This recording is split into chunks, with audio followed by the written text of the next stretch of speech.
About citrus. Do you know much about citrus? That guy in the blue? He's a citrus guy. He knows everything about citrus. Ah, okay, cool. Thanks. Citrus guy with the blue shirt.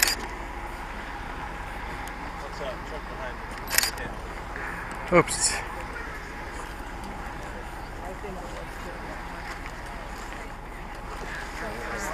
Where's your farm?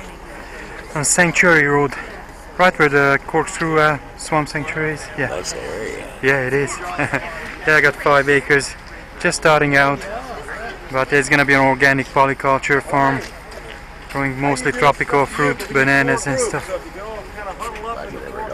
I'm into biocontrol.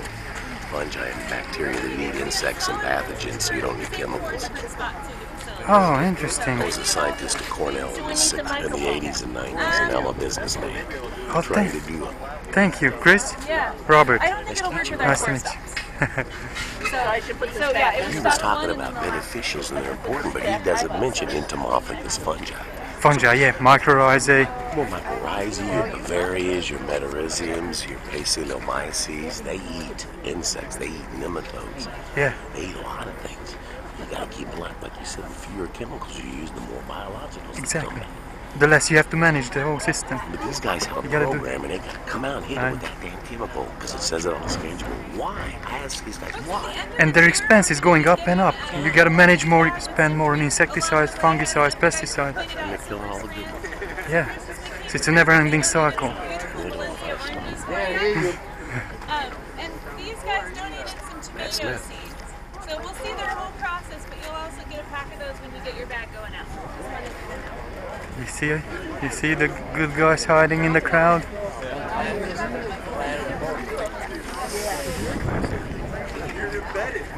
Hey. Hey. Recommend you're vegan. Yeah. We're vegan also. Oh, cool. Nice to meet you. I'm developing biofertilizer and biopesticides. So you can buy our products in the Home Depot or Lowe's. It's called Organocide. It's based on fish oil and sesame oil. It blocks the spiracles of the insects. And it's safe for bees. You can visit the website. Oh, cool. Get some more information. And if you want, I'm developing the product in this area. We're trying to introduce the product into agriculture field. But you're working with organic production, as understood. Yeah. Give me a awesome. call. I can Cool. send you a sample and also probably put some trials together. Okay. No, thank you, Marcel. Awesome. Okay, Robert. So what you're going to have for lunch? Yeah, that's a good question. Always. Well, I brought a bunch of bananas and apples and some peanuts, so, you know. But maybe there's going to be some potatoes, tomatoes, who knows, we'll see.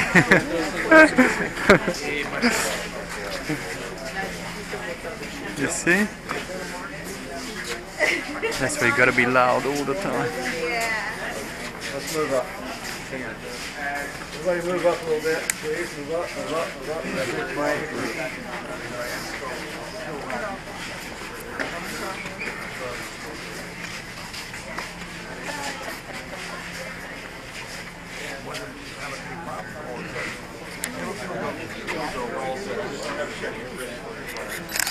Okay, if everybody would direct your attention to our assistant director, Mary Sevilla, on the stairs. Good morning. Yeah, I used to be happier, vertically challenged. I want a microphone. If Jean is here with the microphone, I have the box. Oh, yes. Jean, where are you? Here. Do you have the microphone? I do. I have the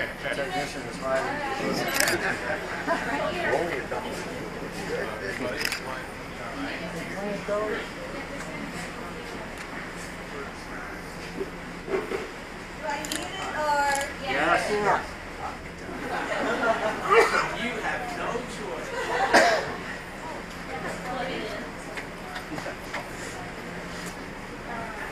Excuse me.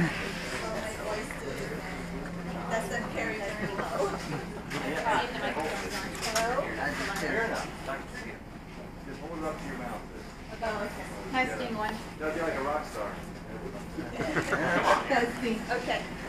All right, everybody. Can you hear me? Yeah. Okay.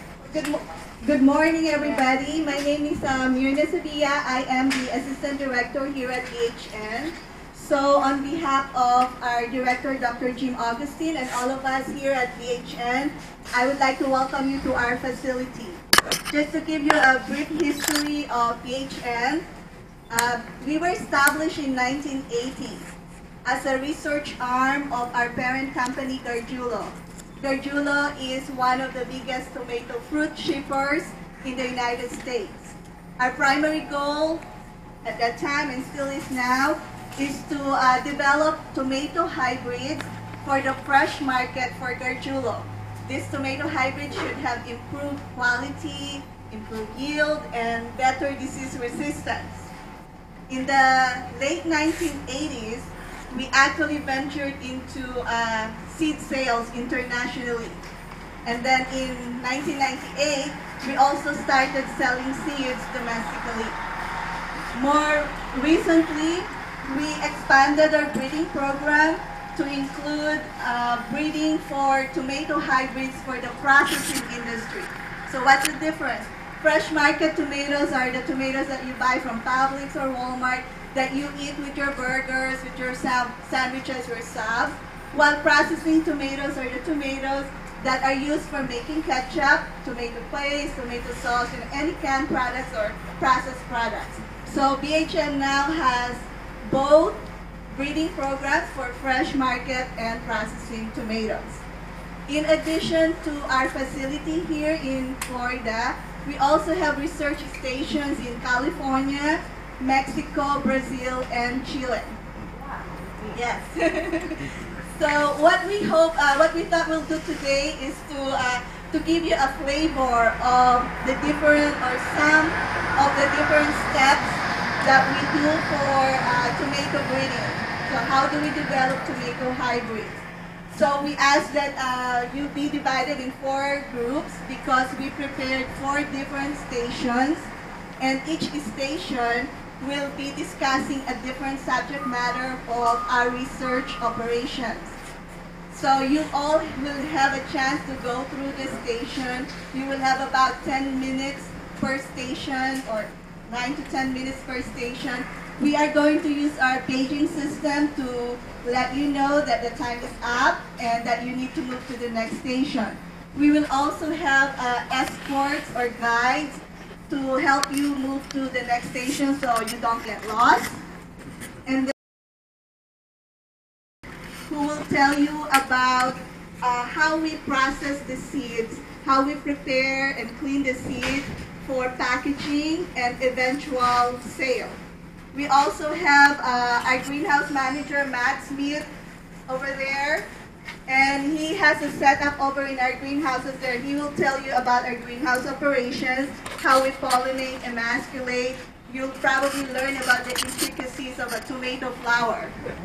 All right? And then we have our plant pathologist, Dr. Popotan, over there.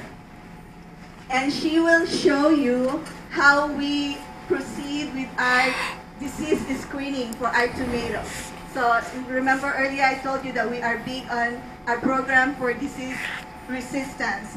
So she will show you disease resistance screening.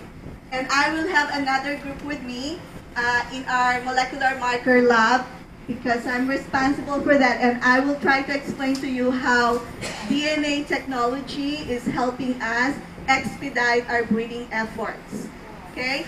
So at the end of this tour, we hope that you will have an enjoyable time, but in addition to, I hope, or we all hope that you would have a better appreciation of that tomato that you eat with your burger or your sandwiches, or even the ketchup that you use on your fries. Okay? So let's divide everybody into 4 groups. Thank you. Thank you. Thank you. Hybrids maybe for firmness or fruit color or disease resistance or drought conditions, salts, something like that. And so we develop those hybrids and select them through this trialing process, natural selection.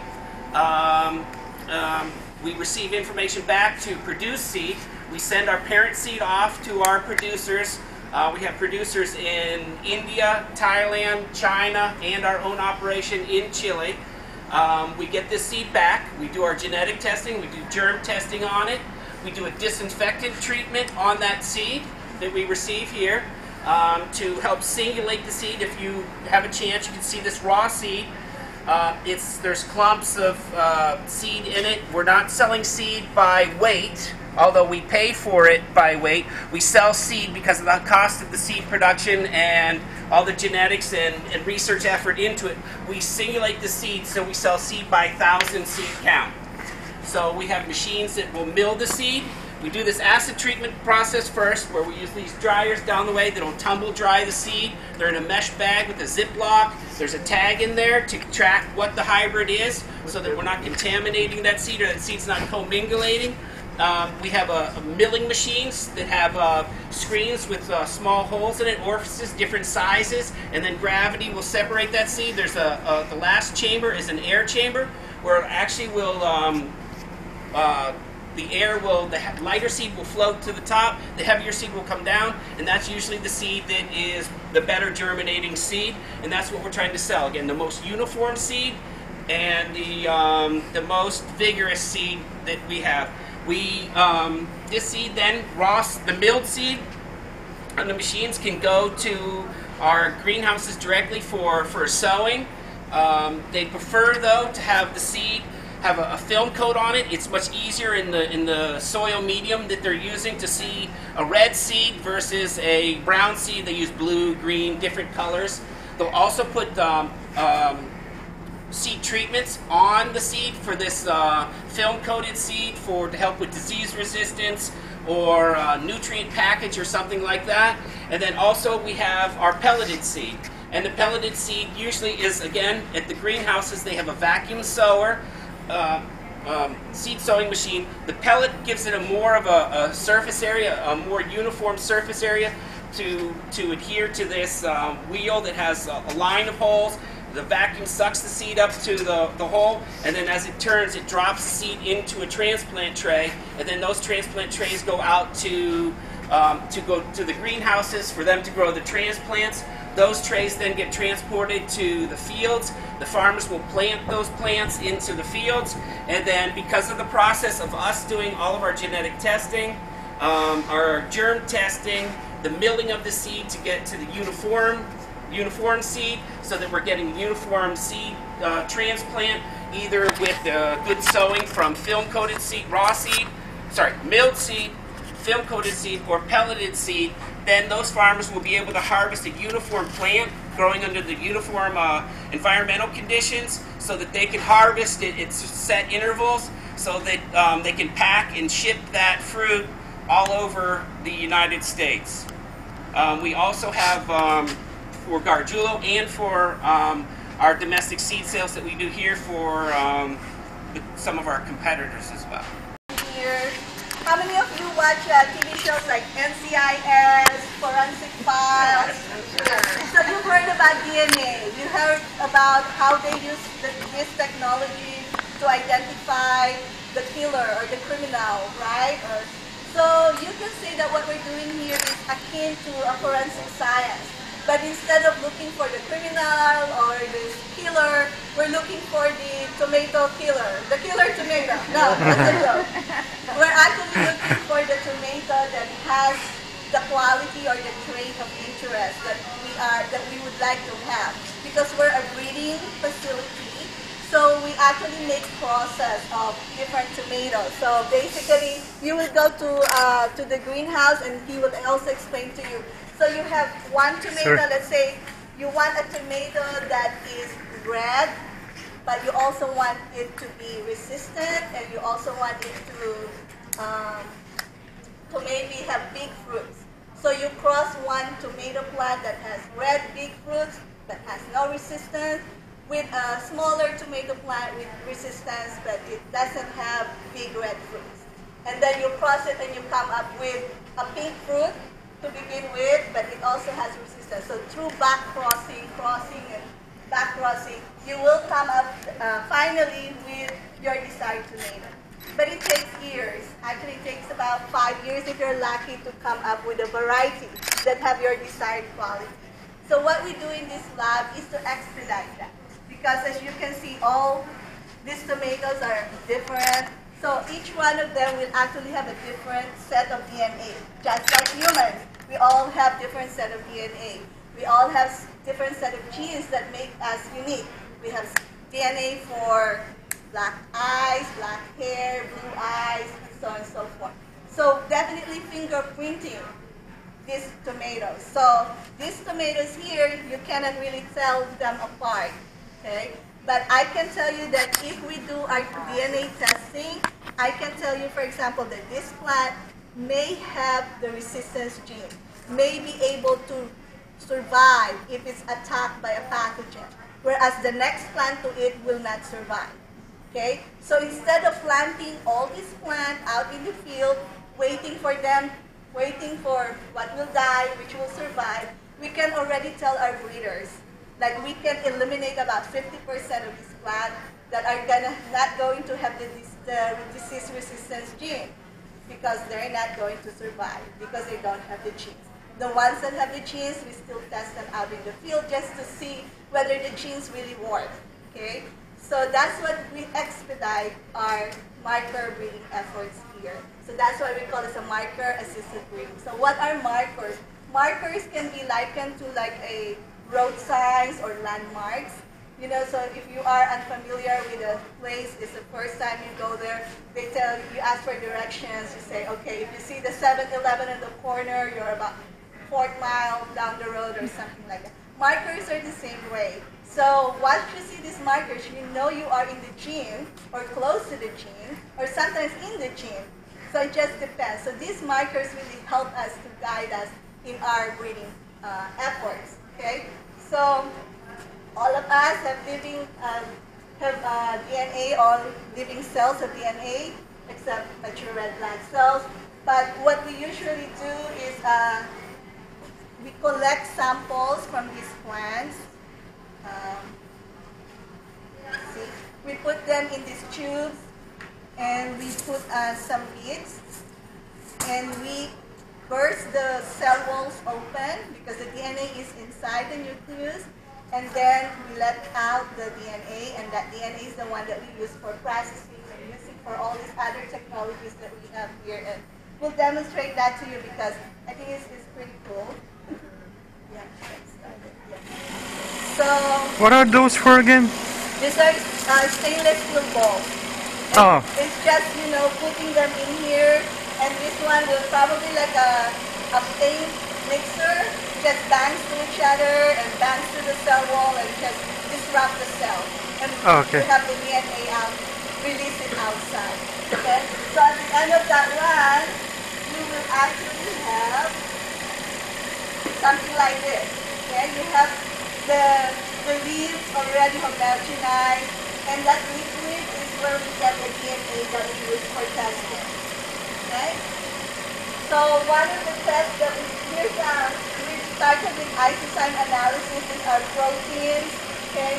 And explain to the other group that this is a hybrid purity because we can also use those markers for purity testing. So when we sell our seeds, we want to make sure that if we say it's DHNA, all those seeds are DHNA. We don't want it to be mixed with DHNC. Or if you're looking for big tomatoes and you got small tomatoes, that's not good, right? Or if you're looking for yellow tomatoes and we give you red tomatoes, that's not good. So everything that we sell, we have to test for purity. And here's the gel that we use for isocyme analysis. And basically, the hybrids will have 3 bands. One of the bands will come from the female parent. One of the other band will come from the male parent. And there is an intermediate band because it's a hybrid. And so all of these hybrids should have the 3 bands. If any one of them will only have 1 band, then that's a contamination. We don't sell that, depends on how many are there, or we go back to the drawing board. Now with the gel electrophoresis, my test will actually show you, this is an agarose gel, and we have extracted the DNA. We have run a polymerase chain reaction, and then now she is going to load the gel into this, the DNA into this gel. Okay? So polymerase chain reaction is nothing but an amplification. So we have a specific DNA sequence that we want to see, and we want to see a lot of it to be able to aid us in visualizing it. Okay, so this is a gel that's running, and basically she's loading that gel. So this is already running. There's a dye, so that because it's invisible to the eye almost, it's, you can't see it. So we put a dye so we know how fast it is running. That's the reason for that dye, the pink dye. Then it with electricity, because DNA is negatively charged and depends on the molecular weight, is gonna move and run through the gel like a sieve almost. Okay, and where the electricity is pushing it through that. And so once that's done, okay, so we're running, for example, we're looking for a tomato plant that has disease resistance to tomato spotted wilt virus, which is a big problem. Okay, so we know the sequence, the DNA, the type of DNA, the molecular weight of the DNA that we're looking for. So here's an example. So each lane here represents a tomato plant. Okay, so what can you see? What's the first thing that comes out? So all of them almost have the same one line, except for this one, and this one. Okay, so the ones that have this band right here is the resistant tomato. The other ones are not resistant. So we can tell you already, like I said, used from here, we can already identify the plants that have the resistance to tomato spotted wilt virus. So that's how fast it is. We don't need the virus. We don't need to wait until the plants die. We can already tell you that. Okay? Shortcut. Right. So there is so much advancement in this field that we went from protein analysis to gel electrophoresis. We have capillary electrophoresis where we don't use the agarose gel anymore. We just have capillaries that are pushed through, and there will be several dyes involved. And instead of looking for bands, we can actually look for peaks. And this peak is based on the fluorescence of the DNA. So they will, if it's... Can you please go to the third station? Por favor, vayan a la tercera estación. Right, so if a different fluorescence, it will give us a different genotype, for example. And we can also now do DNA sequencing. You've heard about sequencing. Well, the human genome has been sequenced. The tomato genome has been sequenced too. And now we can also look for single nucleotide polymorphism. So, for example, this is a DNA sequence. And you can see for these two lines, one is susceptible and the other is resistant. This is the difference. One nucleotide pair, G and A. And we can now tell that. So from the gels to sequence. And the interesting thing is most of our traits have only one base pair difference. So we are all really related if you think about it. So, all right? Thank you. Thank you.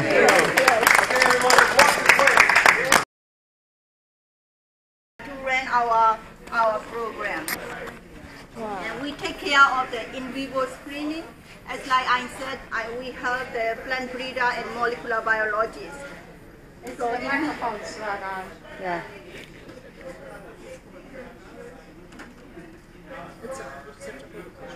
Maybe crank up the volume a little bit, maybe.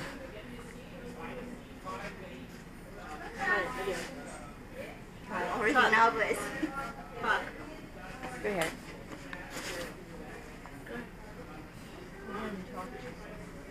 Oh, so let me explain you about what we call in vivo screening. In vivo. Put it right in front of your mouth. Yeah. In vivo. There we go. In vivo means living. So in vivo screening means we tested the living plants like this by using the living organism and like bacteria, fungus, nematode, and viruses that causes the diseases. So just to explain you how in vivo screening look like, I displayed some of my program screening in here. For this case, You can see the root knot nematode. This is called the root knot nematode disease, and this is the root gall. They are the disease. They are. So what I do is I use these living plants and using these egg and larvae of the nematode. Nematode is one kind of the plant pathogen that can cause the root galls like this, and then will kill your fruit and your plants. So what I did is take the root knot from here and egg and larvae to the plant and incubate about 2 to 3 weeks. After inoculation, you will see the root knot like this from the plant if they are not resistant, and you will see like this. If they are resistant, they will see there is no root knot and they are healthy. So in this way, we differentiate how our product is good or not, and we can cut these kind of things from our breeding program. So this is the example of in vivo screen, and using the living plant by using the living organism. Yes, sir. Can I ask, the plant still it looks good and healthy, yes, so? Yes, sir. Later the plant look good, but the fruit yield will be going down. Oh, you are not using the plant, right? You are using the fruit. You right. want to have more fruit, but they may not give you a lot of fruit if they are infected with the root knot nematode. So you might even you can see your plant looks healthy, but it's not gonna give you good fruit. Yes, sir. Okay. And actually, in the field, in the field, you will see some of the root knot come out on the soil. Oh, okay. Yeah, so you can see with the experience. Uh-huh. Another example of our in vivo screening is the virus screen. This is the tomato mosaic virus, and what we are doing in here, this is the typical symptom of the tomato mosaic virus. This is not normal one. This is infected. So we have the procedure. Grind the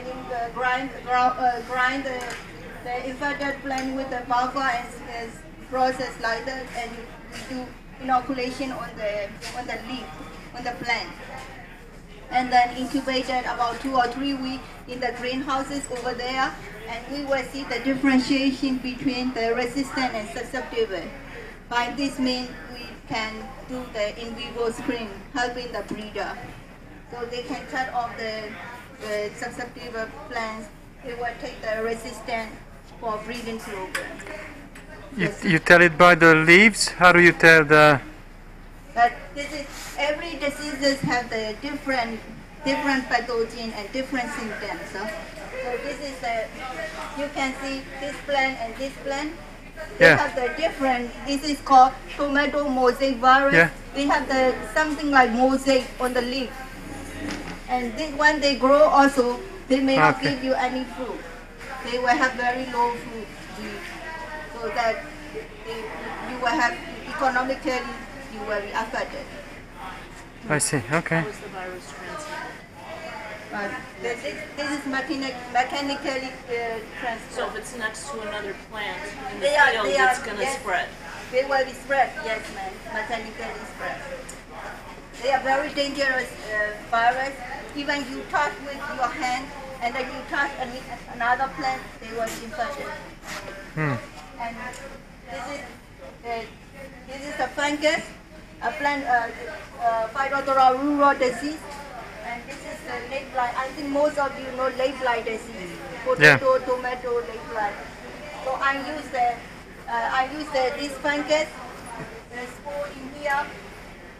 Like this spore, and I put on this is the root disease, so I put onto the root, the inocula, and incubated about 2 or 3 weeks, and then you will see most of the plant dying in here, and the resistant plant are in here. So in this way we screen the disease. Same thing in late blight. This is the foliar disease.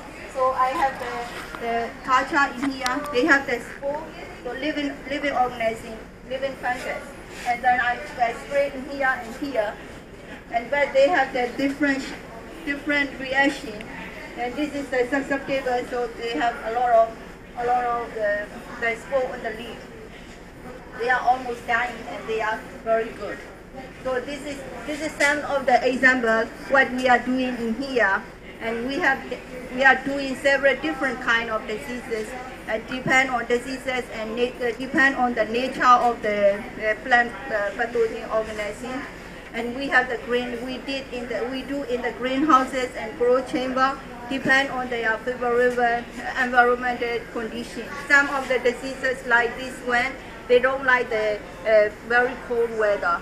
So I have to put like 80 degrees Celsius, 80 degrees Fahrenheit or something like that. And you should ask Mr. McAvoy at some point when he was back in college in Jersey doing this. Ask him what they and what they use to shake the flowers. Let him answer that question.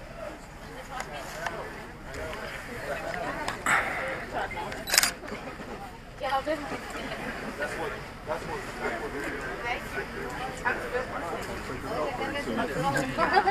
If you don't mind, hang on to this for just a second. Let me start this. If you wouldn't mind, you can pass this out and share. I'll take the rest of the day here. My name is Max. I am the greenhouse safety manager. And I've been... Oh, can I get one? Sure. Thank you.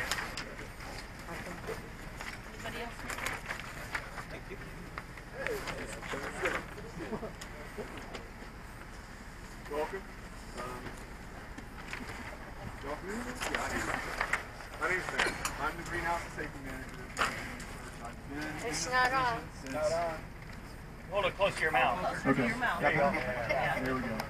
Okay. I've been at BHN since July of 2002. And what my technicians are going to demonstrate here at this station for you today is what I refer to as the three-step hybridization process. All of our commercial varieties that BHN produces for our farm division of the company to grow, all of the seed that we sell domestically and internationally, they're all the result of what I refer to as a classical hybridization process. In other words, we're not selling or growing any genetically modified. You hear this GMO debate that's currently pretty prevalent in society right now. All of what we do is the classical breeding that was begun. This whole concept was based on what this monk did back in the middle of the 18th century, so late 1700s.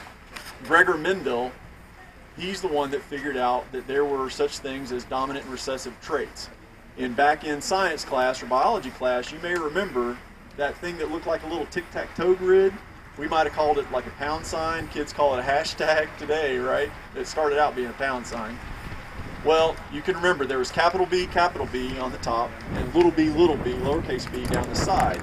And when you combine those two, you got one square that got capital B, brown-eyed people.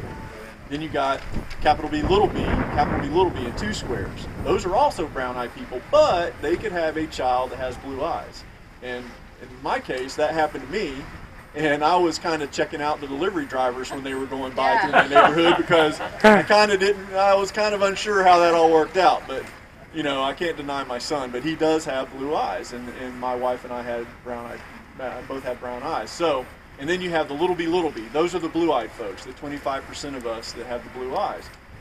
Well, we do that with tomatoes, but the exception is that instead of looking at just that one or two traits for either brown-eyed or blue-eyed, we have this grocery list of genetic traits that are all tied back to the way that a tomato looks, or we've done some type of lab analysis to determine that it's got those genetics. So what we do is we identify a parent plant that has the genetic traits that we want, and we may decide that we want to get the pollen from that plant because it has all that disease resistance or whatever we're looking for. And then we also identify the other parent plant that we want to actually set the fruit that has all those characteristics that we want, and we hybridize. We're all hybrids. We have a male parent, a female parent, and we're all a hybrid of those genetics. And so we do that with these tomatoes. We're just doing it for a whole lot of traits. And the whole foundation of our program is disease resistance first and foremost, and then we can also breed in the fruit type that you like, or high lycopene for folks that are familiar with lycopene and its benefits, high lycopene content, all these different things. An indeterminate plant that's going to grow like a vine versus a determinate plant that's going to grow to about 3 or 4 feet tall, and then that's it. And so that's what we do. So if you look at the handout that I gave you, what we're going to do is, if you want to move up here close, feel free to get right up close and personal. My technicians are going to start to demonstrate. My technicians are going to start to demonstrate this 3-step hybridization process. And what they're going to do is step 1. If you look at your paper, that picture of that flower down there, it's a little hard because it's in 2 dimensions in black and white. But that's basically a cross section of a tomato flower. What is that? The flower? Is the anther cone that surrounds the stamen that produces the pollen. They're taking forceps and very painstakingly, without injuring the rest of that flower, they're removing that anther cone that produces the pollen, so that tomato flower can't self-pollinate. Tomatoes have perfect flowers, complete flowers, which means they don't need bees, they don't need wind. The beauty of a tomato is they self-pollinate out there in the field all by themselves. Oh yeah? Nice. So for the breeding program, that makes our job tough because we don't allow that to happen. We remove that pollen-producing part of the flower on the parent plant that's going to set the fruit. Then we go collect pollen from another parent plant to get the pollen from that with those traits that we want. We come back and then we apply those pollen grains. So that's step 1. Emasculate these flowers. And my techs are doing this 1,000 times a day in the breeding in these greenhouses with the breeding benches. We're doing this 1,000 times a day. How do you pollinate? Well, that's what they're going to do for you also. So step 2, once they've emasculated the flowers, step 2 is they have to collect the pollen. I can hear one now. That, what you're going to see is exactly what you think it is. That device that my technician, Adriana down there on the west end, she's actually starting to collect pollen. Sorry. And what they're using is exactly what it looks like. That is a rechargeable cordless toothbrush that we have modified. Is it a toothbrush? That's so cool. So what we've done, well, we hope that too, but that's inconsequential for our breeding program. It's just good for our hygiene. But what we do is we remove the bristles off the brush tip. We make a hole in the brush tip so that the flower can be inserted into that hole, and then that shaking, oscillating process, that ends up shaking and dislodging those pollen grains out of that flower. And that, what you see is a double-aught gelatin capsule, just like any gelatin capsule that you might ingest for a health food supplement or a medication, same thing. And so that yellowish dust, and you also see it all over your cars right now because everything's in bloom and everything's pollinating right now in the state of Florida. But that yellowish dust that you see in the bottom of those gelatin capsules, that pollen, those are pollen grains, that pollen is then going to be taken back to the designated female parent plant, and that emasculated flower is going to be very gently inserted down into that gelatin capsule so that the pollen grains can be applied to the sticky end of the stigma, and then you have created a hybrid. You've created a tomato hybrid. Hand process? All of it by hand. Oh. And that's the thing. Even though we're R&D and we're highly technical, that we have, you've seen inside our molecular marker and isozyme lab, they've identified genetic traits with resistances and things like that. Where do you apply it? We do it by looking a stigma. at the physical traits, because there's links from the physical trait that you see to the disease resistance that the plant may have. Then what? So that's what we're doing. Pull off the part and wipe it on. Remember I showed you? That has all the characteristics of the disease resistance. That these are different plants. They got taken off so it self-pollinate itself.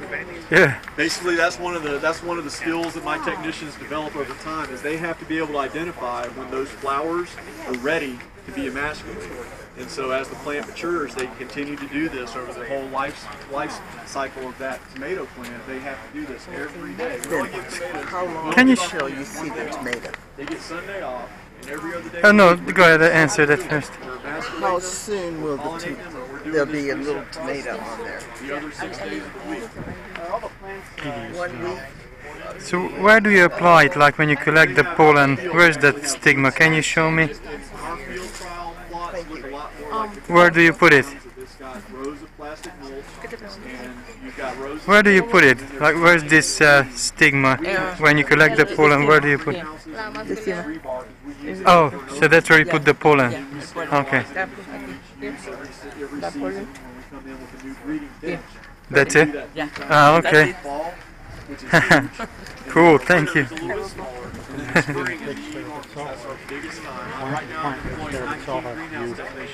That all have at least 134 these plants that they're responsible for every day. And so they are doing this hundreds of times a day, depending on how many flowers they have on their assigned plants.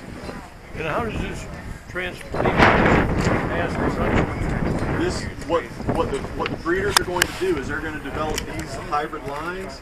Once they like what they have developed, then they go, say we go out to the field and we plant a plot with 30 plants, and they identify the 12 of those 30 that have exactly what they want. And then they harvest the fruit from those and get the seed out of those, and then it keeps going, and you keep refining it to the point that from there, it goes to a field trial on one of our commercial farms, and it starts out in a small plot, and then they do a larger plot, make sure they like it, and then it goes into production. So that's how we do what we do. Tomatoes. These plants No right now are only tomatoes, about potatoes. No potatoes. So usually from the time you transplant, you're looking at between 110 to 130 days before the fruit is going to be mature. I'd give you John's card. Yeah, they're 5 or 6 weeks old when we transplant them. It's a transplant block. And then from there, I'll give you the DHN's number, so that's 239.